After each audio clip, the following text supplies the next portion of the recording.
Hi பட்டிச்சுட்டீஸ், எப்படி இருக்கீங்க? கதை கேட்டு ரொம்ப நாள் ஆச்சு இல்லையா? இப்போ நான் உங்களுக்கு ஒரு குட்டி கதை சொல்ல போகிறேன்.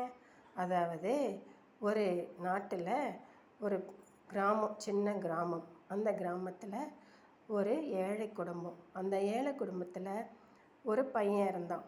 அந்த பையனுக்கு சின்ன வயசில் படிக்கிறதுக்கு அவ்வளோக்கா அவங்க வீட்டில் வசதி இல்லை.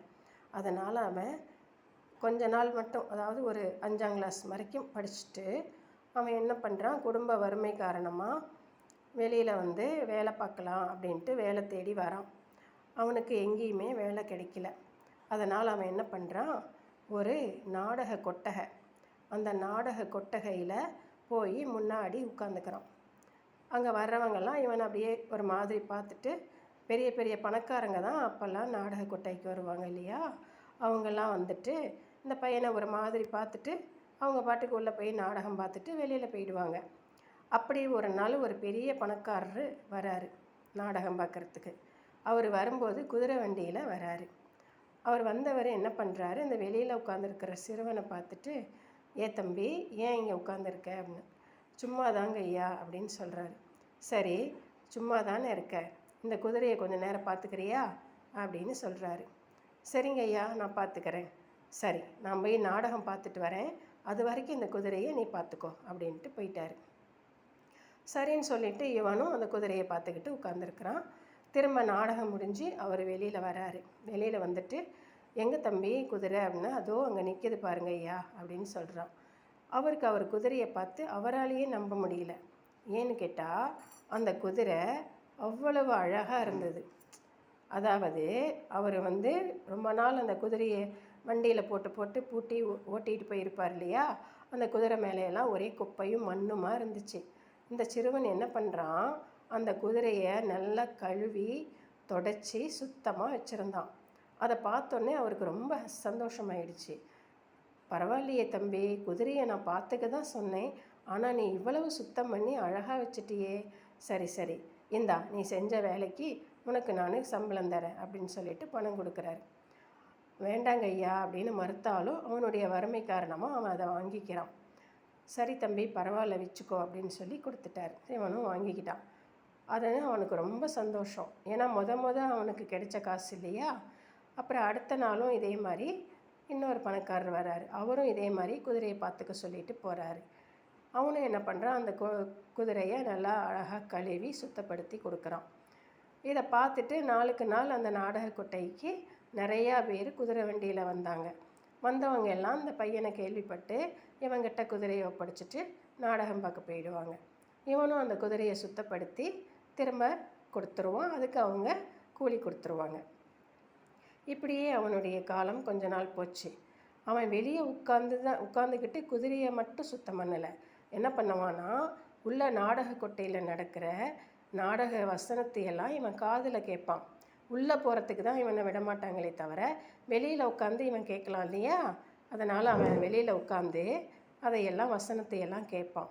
அப்படி கேட்டு கேட்டு தன்னுடைய அறிவை வளர்த்துக்கிட்டான். ஆனால் அதில் அவன் நினைப்பான், இந்த காட்சி இப்படி இருந்தால் நல்லாயிருக்கும், இந்த இடத்துல இவங்க இப்படி பேசியிருந்தால் நல்லாயிருக்கும் அப்படின்லாம் யோசிப்பான். ஒரு நாள் இப்படியே இவன் இந்த வேலை செஞ்சு என்ன பண்ணுறான், ஒரு குதிரை சேனமே ஆரம்பிச்சிட்றான்.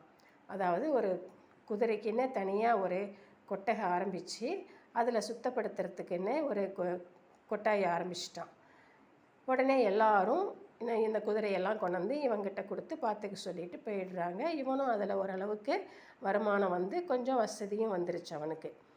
அப்படி இருக்கும்போது ஒரு நாள் திடீர்னு என்னாவது, இப்போ சமீபமாக கொரோனா வந்துச்சு இல்லையா, அது மாதிரி அந்த காலத்தில் ஒரு கொடிய நோய் வந்துச்சு.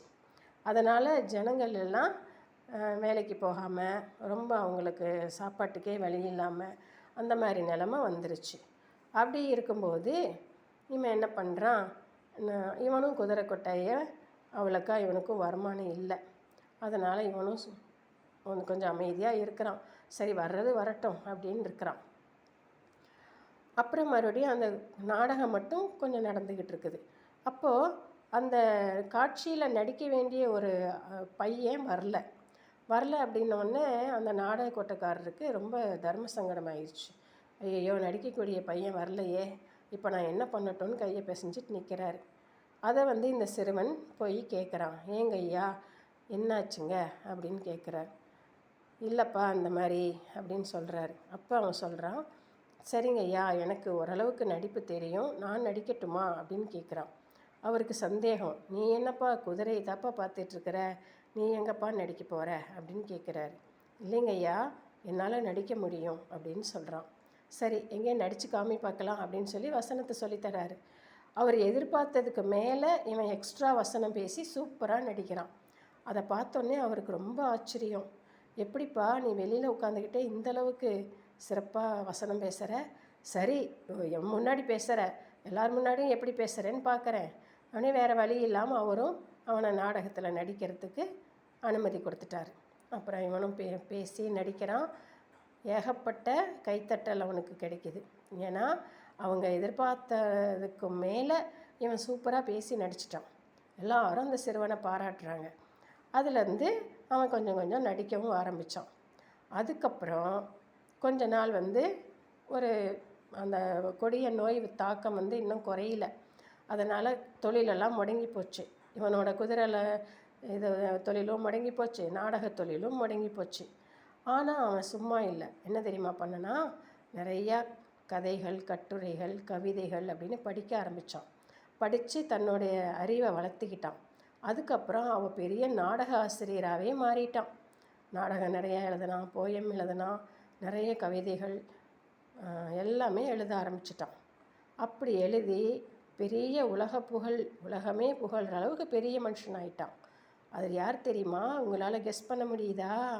அவர் தான் பிரபல நாடக ஆசிரியர் ஷேக்ஸ்பியர். அவர் சின்ன வயசில் எவ்வளோ கஷ்டப்பட்டார் பார்த்தீங்களா? இருந்தாலும் தன்னோட விடாமுயற்சியையும் தன்னம்பிக்கையையும் விடாமல் அவர் ஒரு உயர்ந்த நிலைமைக்கு வந்துட்டார். அது மாதிரி குழந்தைங்களே, நம்மளும் ஒரு சின்ன தோல்விக்காகவோ அல்லது நம்மளை சுற்றி இருக்கிற ஒரு சூழ்நிலைக்காகவோ நம்ம தளரக்கூடாது. மனம் தளராமல் அடுத்து அந்த சூழ்நிலையிலேருந்து நாம் என்ன கற்றுக்கலாம் அப்படின்னு நம்ம அறிவுபூர்வமாக யோசித்து நம்ம திறமைகளை நாம் வளர்த்திக்கணும். சரிங்களா? ஓகே, இந்த கதை பிடிச்சிருந்தா லைக் பண்ணுங்கள், ஷேர் பண்ணுங்கள், சப்ஸ்கிரைப் பண்ணுங்கள், மறக்காமல் பெல் பட்டனை ப்ரெஸ் பண்ணுங்கள். நன்றி. வாழ்க வளமுடன்.